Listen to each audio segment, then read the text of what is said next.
Eu me chamo Moniza, eu estou há 6 anos já dentro da BRF em si, né? E agora a gente teve o aporte da Marfrig. E nesses 6 anos eu já trabalhei tanto com a parte de consultoria em padarias, né? Quanto a consultoria com outros clientes maiores, como contas globais, McDonald's, Burger King, Subway. E quando eu olho muito para a padaria, eu vejo que é um local onde eu consigo abraçar todas essas tipologias. Então, quando eu vejo uma padaria, eu posso ter dentro dela uma pizzaria, eu posso ter dentro dela um restaurante. Ela já tem a parte do balcão, que é de lanches e produções ali de hambúrgueres e outros. Então, ela é um universo onde a gente pode trabalhar bastante produto, né? E algumas iniciativas diferentes também. Quando duas forças como Marfrig e BRF se unem, nasce uma das maiores empresas de alimentos do mundo, MBRF Global Foods Company. A prova de que 1 mais 1 é muito mais do que 2. São 100 anos de história, construindo marcas icônicas, presentes em 120 países. São 130 mil colaboradores. São mais de 425 mil clientes e mais de 8 milhões de toneladas de alimentos produzidas por ano, com 100% de compromisso com o planeta e com as comunidades. São 152 bilhões de reais de faturamento por ano e mais de 5 bilhões de reais investidos em eficiência, tecnologia e inovação. MBRF Global Foods Company, trabalhando no presente para alimentar o futuro.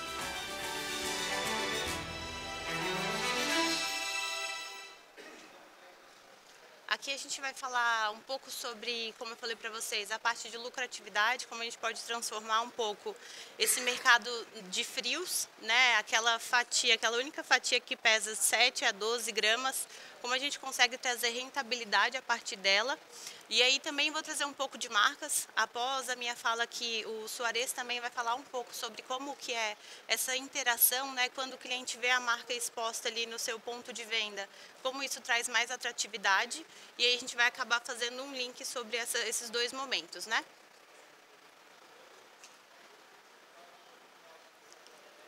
Aqui a gente fala um pouco sobre a importância do fatiamento correto.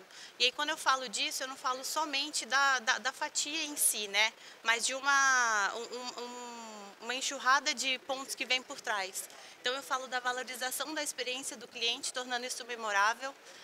Eu sou de Brasília, né? Eu não sou daqui de São Paulo. E eu acho muito bonito, uma cultura que é muito forte aqui, é de você chegar na padaria e pedir para a pessoa fatiar na hora. Não que lá não tenha isso, mas aqui eu vejo que isso é muito mais valorizado.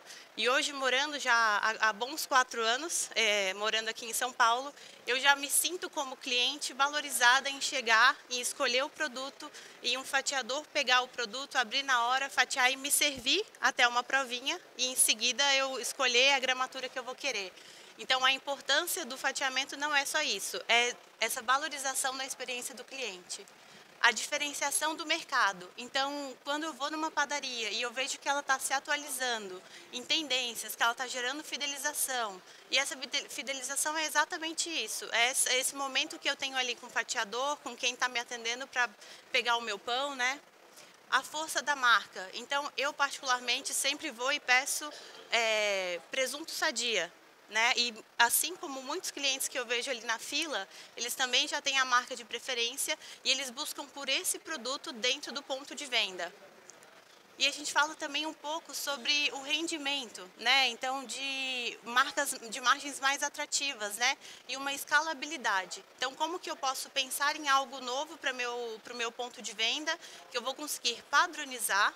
A Thais até citou um pouco sobre questões com relação a treinamento de equipe e tudo mais, e que está bem ligado a isso, essa melhora de rendimento, de margens mais atrativas, e como eu vou conseguir tornar isso padrão para que todos os clientes tenham a mesma experiência.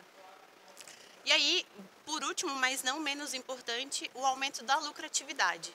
Como que eu posso tornar essas 7 gramas de fatia ali, né, de presunto, de mortadela, de peito de peru, que geralmente tem um custo aí para mim como cliente final de 20 centavos, 25 centavos, né?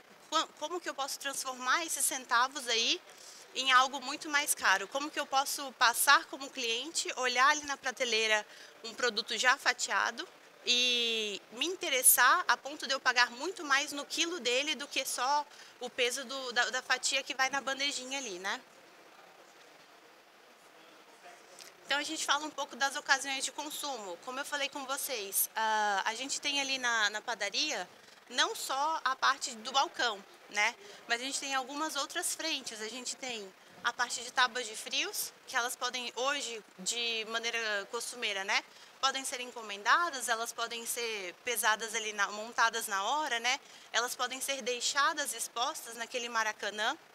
A gente fala também sobre os lanches e sanduíches, que é o que mais atrai os clientes ali quando a gente fala da rotatividade da padaria que tem uma mesa para você conseguir sentar, fazer uma refeição, seja da manhã, na hora do almoço, seja o lanche da tarde, seja à noite, né? A gente consegue abranger tudo isso dentro do ponto de venda. E a própria montagem do cliente que está um pouco mais com pressa, vai passar, vai pegar e vai embora, né? E aqui eu trago um pouco para a gente embasar a nossa conversa, alguns dados de como tem funcionado o consumo fora do lar. Quando eu falo de refeições e lanches, a gente tem aumentado 17,5% no primeiro TRI de 2025 esse consumo fora do lar, tá? E aí, o que atrai, né, esse consumo fora do lar? Primeiro é a praticidade e a conveniência. Eu saio um pouco mais tarde, eu passo na padaria, eu pego o lanchinho que já está embrulhado e eu vou embora. Eu passo lá, é perto do meu trabalho, eu consigo almoçar, consigo comer até um docinho, né? É mais gostoso almoçar na padaria, que a gente já consegue pegar um docinho ali para comer. E tudo isso bem voltado ali para o que o cliente busca fora do lar, né? Uma pesquisa que eu trago aqui é dos custos um pouco fora da curva que a gente está tendo nos últimos, acho que 2, 3 anos, né? Um aumento realmente do preço dos produtos e, apesar de ser da indústria, de a gente vender isso, por que eu trouxe esse número? Porque a gente vê que aí as pessoas vão escolher melhor o que elas vão consumir. Ao invés dela escolher qualquer lanche ali da rua, ela vai escolher, não, eu prefiro ir na padaria X, porque eu como o meu prato lá, eu já conheço como ele funciona, já sei o doce que eu vou querer comer, então eu não vou deixar para comer numa lanchonete aqui debaixo do escritório, digamos assim, porque eu vou dar preferência para um lugar que eu já costumo consumir. Então, 41% das pessoas estão com o pé no freio e esperando o que vem por aí para poder gastar mais. E aí, o que vai trazer um diferencial, né? A eficiência e quem consegue manter a entrega com qualidade e simplicidade. Muitas vezes a gente não precisa reinventar a roda. A gente precisa que a roda esteja bonita, lustrada e apresentável, né? Para vender para o cliente. E hoje a gente fala muito sobre LTO. E aí LTO vai ser o quê? Uma oferta que eu vou ter por tempo limitado. Então, o que atrai o meu cliente hoje? Combos promocionais, pratos do dia, programas de fidelidade. Então, se durante os 5 dias da semana ele esteve comigo, ele almoçou comigo, vamos supor que na sexta a gente tem uma sobremesa para ele na padaria. Se todos os 5 dias da semana ele passou na padaria, tomou café da manhã, e aí eu falo esses 5 dias, tipo, eu tenho um prato para segunda, um para terça, um para quarta, né? Eu já tenho ali um cardápio diferenciado. E aí no final da semana, no último café da manhã, então se ele comeu a semana toda comigo, eu consigo proporcionar um produto diferente para ele. Ou ele ganha o café da manhã do sábado. Então a pessoa que às vezes ia só durante a semana, eu consigo trazer ela também ali ainda um dia a mais para ela poder consumir. E aí o consumidor ele quer mais sabor e ele quer ser visto, né? Então, até também trazendo o gancho ali, hoje a gente vê muitas TikTok, Instagram, redes sociais de modo geral, e aí a gente cria um apelo, né? Eu acho que o que bombou mais nos últimos dias foi o morango do amor. E aí, eu até hoje não comi o morango do amor, mas eu já vi que muitas pessoas estão comendo e estão compartilhando isso. Vocês que têm padaria, já tem morango do amor no cardápio? É isso, já tem que ter, você já tem que estar à frente do tempo, né? Culinária coreana, comfort food, fermentados, bebidas sem álcool são frentes que estão bombando. Você já tem ali uma geladeira com as bebidas que as pessoas estão passando no Instagram, comprando na padaria, fazendo review, né? Isso tudo vai ser o que vai atrair o público para dentro do seu estabelecimento, né? Então, aqui, mais do que reinventar o menu, é a hora da gente reposicionar a marca e criar a experiência que deixa aquele gostinho de quero mais. Então, eu já sei para onde eu vou, quando eu ver uma trend no TikTok ou no Instagram, eu já sei para onde eu devo correr. E aí, a autenticidade virou o diferencial competitivo. E aí, eu trago até um case aqui, não sei se vocês conhecem a Pão Douro. É uma padaria que super tem relevância no Instagram. Hoje, atualmente, o dono já grava vários vídeos, não só de produtos, mas também com o funcionário. E aí você gera uma relação de proximidade, né, de aproximação com o seu cliente final. A emoção, isso é uma frase que está pequenininha ali no canto, mas eu acho que é muito válida. A emoção vende mais do que o prato do dia. Então, o que você causa ali, do sentimento que você traz para o seu cliente, que ele está tendo de experiência dentro do seu ponto de venda, vai ser muito mais importante do que até mesmo a própria comida que ele está tendo. O mesmo atendimento do garçom, o mesmo atendimento do fatiador, o mesmo atendimento ali da pessoa que pega o pão, a alegria, eu acho que a parte franca ali do atendimento, né, é o que vai ser o diferencial.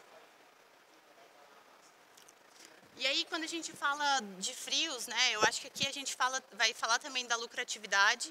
E mais do que isso, né, a gente precisa olhar desde da chegada do produto até a finalização dele, como que eu vou vender esse produto no final. E a gente vai falar um pouco de espessura de fatias, né? E aqui dentro de uma espessura, eu vou ter, de uma fatia, né, eu vou ter um foco tanto para lanches quanto para receitas.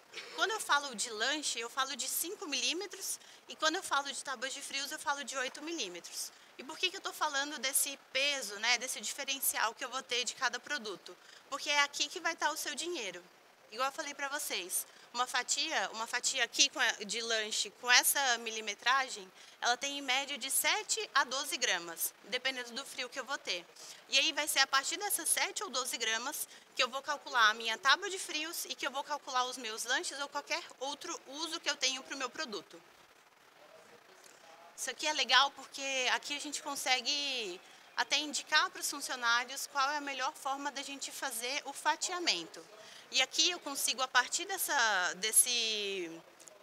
espessura do produto, também calcular o que eu vou ter de rendimento total da minha peça. Então, se hoje as minhas pontas, elas pesam aí, né, as pontas que a gente tira para poder fazer o fatiamento, pesam em torno de 25 a 30 gramas, quanto que vai me render fatiando a 5 milímetros para lanche ou a 8 milímetros para tábua, a minha peça total. Quanto que ela vai me custar e por quanto que eu vou vender isso.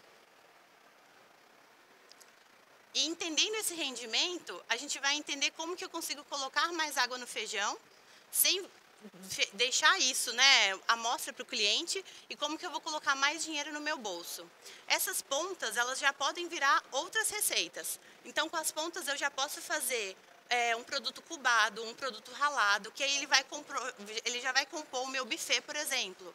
Ele já vai compor o meu menu de salgados. Ele já vai compor até mesmo, a gente não usaria dessa forma, mas talvez até a alimentação ali que eu tenho dos meus funcionários, né? E isso vai acabar me trazendo uma rentabilidade no final. Patês, pratos prontos, então se você tem lasanha, rondelli no buffet ou outros, né? Eles vão aceitar muito bem esses incrementos de produtos que são aparas. E aí, Moniza, eu já faço isso, você já está me falando mais do mesmo, tá? Legal, patê, bate ali com um pouquinho do requeijão, vai dar o quê? R$5, 1 quilo de produto final, ou 100 gramas, enfim, e eu vendo. E aqui também, para a gente poder embasar um pouco melhor, eu trago um pouco mais sobre taste charts. O que são taste charts? É a visão que a gente tem de onde cada sabor está incluído e como que eu posso utilizar esses sabores compondo tanto tábuas de frios quanto lanches. Peraí.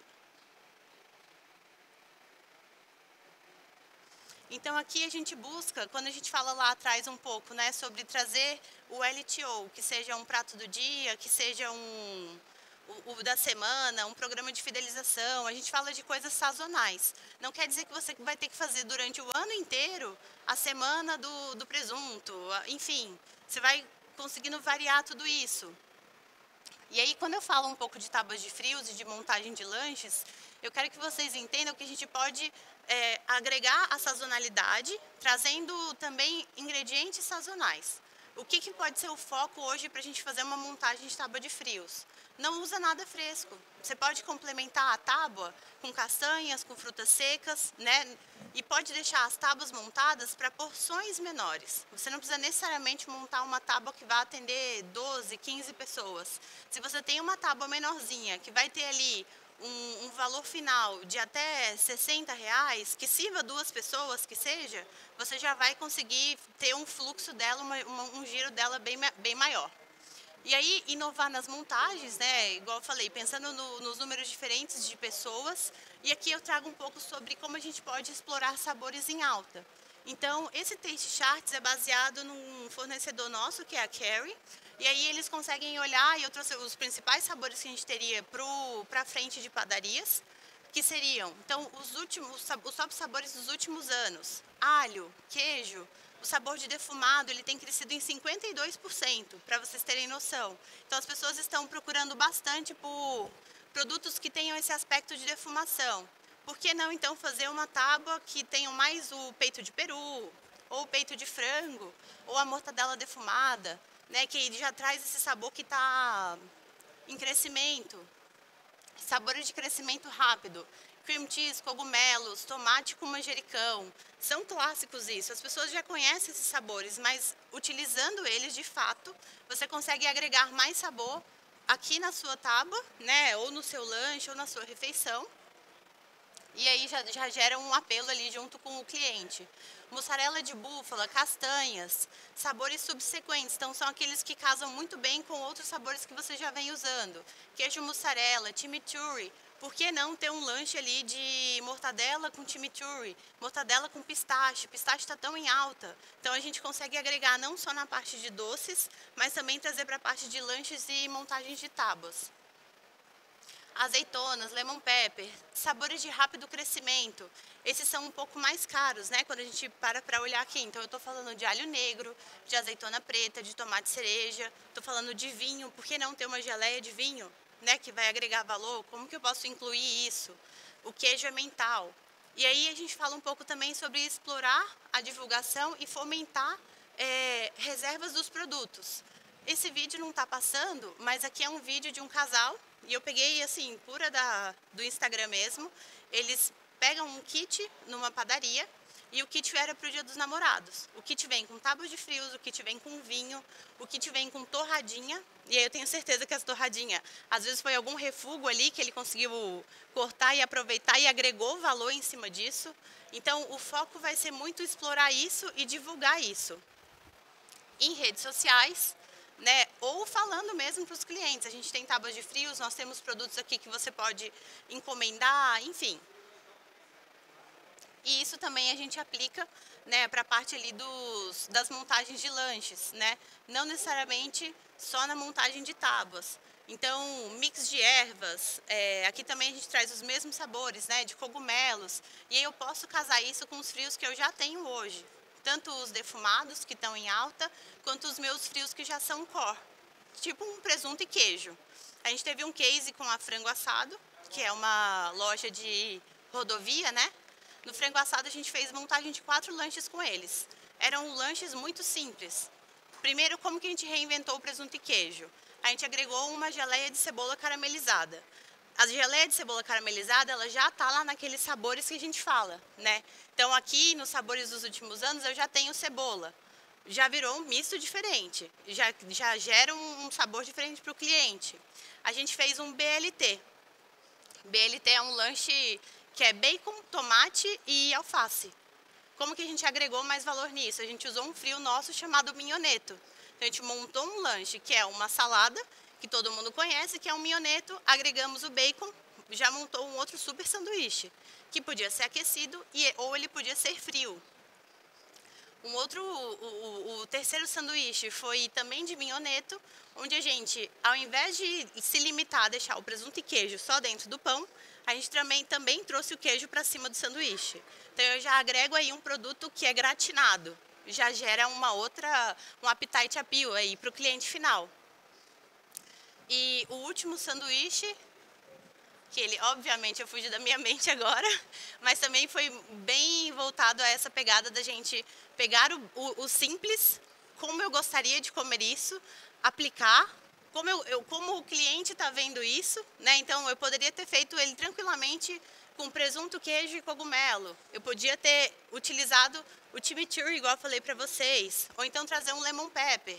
Lemon pepper a gente usa muito hoje com frango.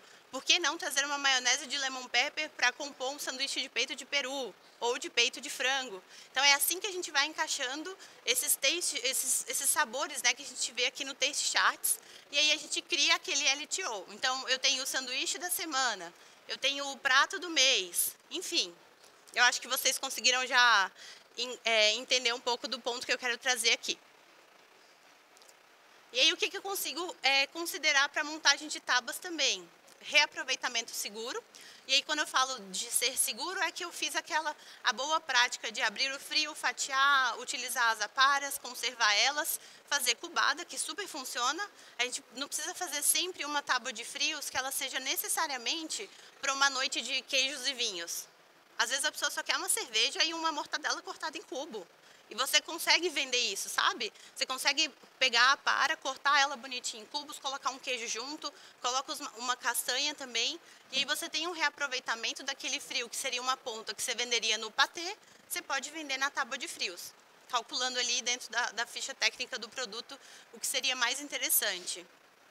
Opções de embalagens práticas, mas que acima de tudo elas sejam apresentáveis.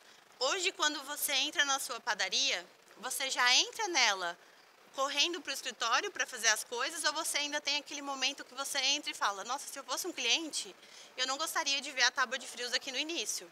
Eu gostaria de ver a tábua de frios, talvez ali do lado das bebidas, qual que vai ser a sua rotina, né? Qual que é a rotina do cliente na hora que ele vai entrar na loja? O que ficaria mais interessante? Deixar do lado do pão? Ele vai entrar só para pegar o pão, ele vai pegar o frio fatiado também. Então, ter essa visão também de como seria essa caminhada dele por dentro da loja, né? E aí a padronização e diferentes tamanhos de porções, como eu já tinha falado anteriormente. E aí a gente fala um pouco também agora sobre as técnicas de fatiamento. Então, quando a gente vê lá o funcionário fatiando, né? E a gente teve um treinamento há pouco tempo com vários promotores, e é muito importante porque o fatiador, ele precisa estar extremamente concentrado. Ele está operando uma máquina, né? Então aquela máquina, primeiro, ela está muito afiada. Se não está, ela deveria estar, né? Que aí também é o que contribui para um bom rendimento do produto final.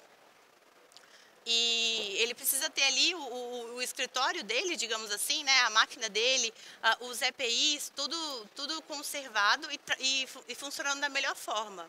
Então, quando eu vou fazer o fatiamento, eu preciso que os empurradores e os suportes, né, que vão ajudar ali até aquela espessura de 0,5 milímetros ou de 8 milímetros, eles estejam bem corretamente posicionados, né? Eu preciso que as mãos do meu fatiador também estejam corretamente posicionadas. Ele precisa estar fazendo aquele movimento de garra, né? De urso, que a gente chama. E aí, eu preciso que ele esteja fatiando em um lugar que esteja estável. Então, o funcionário atualmente, ele já tem isso, ele consegue, além de trabalhar bem, né, ele consegue usar o produto da melhor forma, porque é isso que vai garantir que eu tenha um faturamento total do produto no final. A máquina está funcionando bem, está com algum problema de fio, de energia, que eu esteja perdendo dinheiro também, ela está puxando mais energia do que deveria. Os equipamentos de EPI, eles estão disponíveis, o funcionário tem utilizado, né, aquela luva de aço, a luva anticorte, os aventais, os calçados. Quem trabalha feliz trabalha bem. Se eu tenho as melhores condições de trabalho, eu vou querer voltar e vou querer estar lá trabalhando e oferecendo o melhor produto no final do meu dia. Higienização e manutenção. Então, como eu falei para vocês, as lâminas estão funcionando, as lâminas estão afiadas. No dia do treinamento mesmo, nós tínhamos 5 fatiadoras. Das 5, eu tinha 2 que não fatiavam bem. A maior parte do meu frio estava sendo perdido porque ele começava a mastigar o finalzinho. Então, eu perdi muito produto ali. Dos meus quilos totais ali do produto, metade virou um ralado, que eu não conseguiria nem aproveitar em nada, talvez um patê. E a outra parte a gente realmente teve que descartar. Então, isso está sendo visto, né? Essa fiação, enfim, a manutenção do equipamento de modo geral, lubrificação e ajustes periódicos, né? Eles vão garantir aí que a gente consiga ter um lucro de tudo que você comprou, né? Procedimentos operacionais, então a capacitação dos operadores, né? Treinamento sobre o uso correto dos equipamentos, os procedimentos padronizados. Então, como que o cara está armazenando o produto que eu quero reaproveitar? Como que ele está armazenando o produto que eu vou vender ainda? Porque se ele não estiver fechando bem, selando bem a embalagem, não estiver acondicionado da maneira correta, eu vou perder aquele produto, né?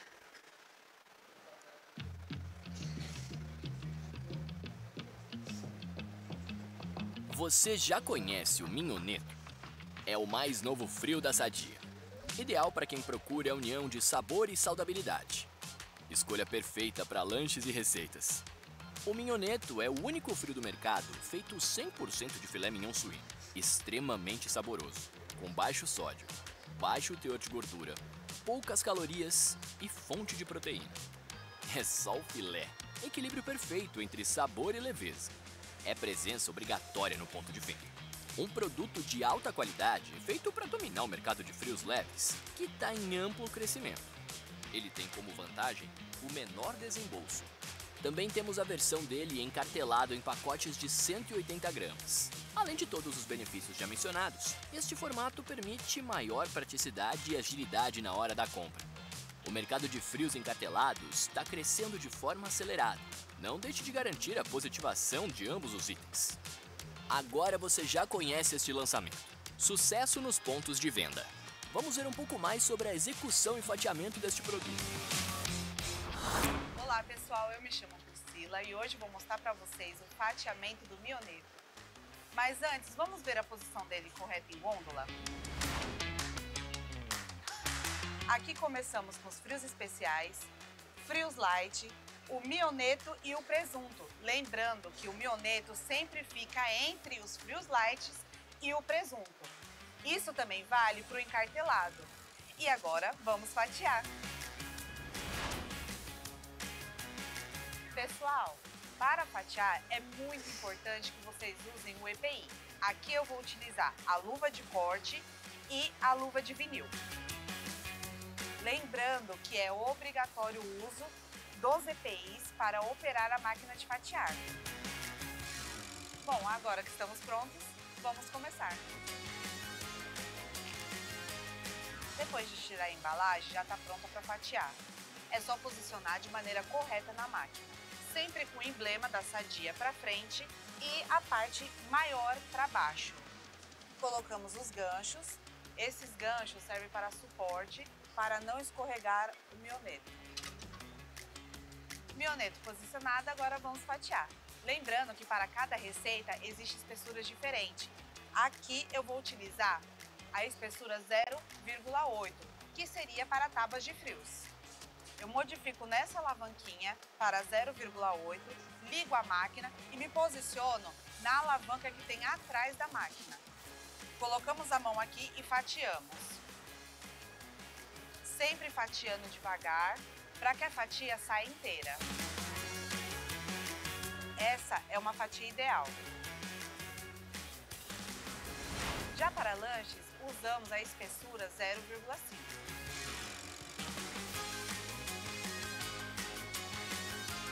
Essa espessura é ideal porque quanto mais fino, mais realça o sabor do produto. Essa é a fatia ideal. Essa espessura também é utilizada para fazer bandejas.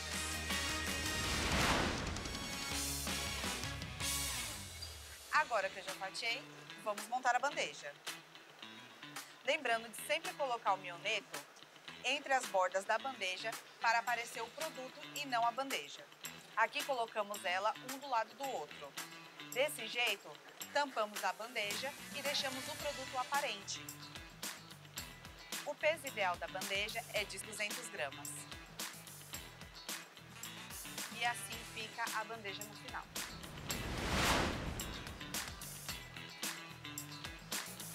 Agora que eu finalizei a minha produção, eu vou resinitar.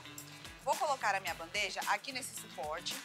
Logo em seguida, eu puxo o plástico filme. Uma dica muito importante é envolver a bandeja completamente, dessa forma.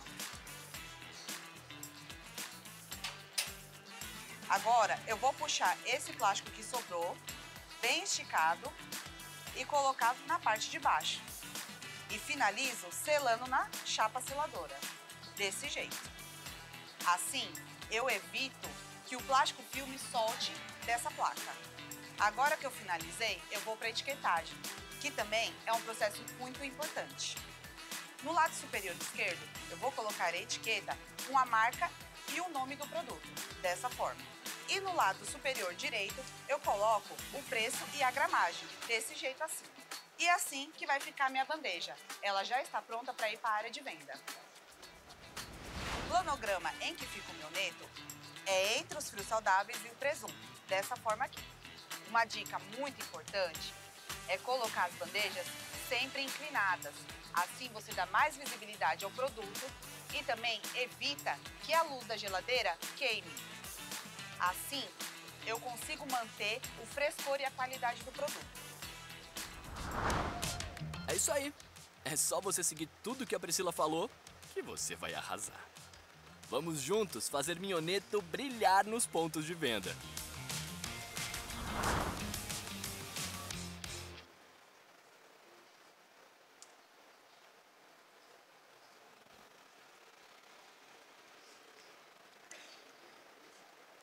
E aí, para poder finalizar, por que eu mostrei um vídeo que às vezes é muito óbvio, né? Que é pegar um promotor, fatiando um produto, embalando um produto e colocando no ponto de venda. Porque se ele fatia errado, eu vou perder dinheiro. Porque se ele posiciona errado dentro da minha padaria, eu vou perder dinheiro. E mais do que isso, se ele fatia errado em espessuras e tudo mais, eu não vou ter o melhor sabor que aquele produto pode entregar para o meu cliente. Então, alguns pontos aqui podem ter sido um pouco óbvios que foram falados, mas eu acho que é muito importante a gente, como dono de padaria, né, entrar no nosso ponto de venda, ter a experiência que um cliente teria ali dentro, ter a experiência que o meu funcionário tem também, para eu poder exatamente corrigir onde eu posso estar tendo mais lucro, como que eu posso direcionar melhor os meus insumos e até a mão de obra do meu time. Porque é isso que vai me trazer engajamento e, consequentemente, lucratividade. Então, finalizo minha palestra aqui. Eu não sei se alguém tem alguma dúvida ou gostaria de agregar algo que vocês tenham de experiência com quem está aqui também. Obrigada.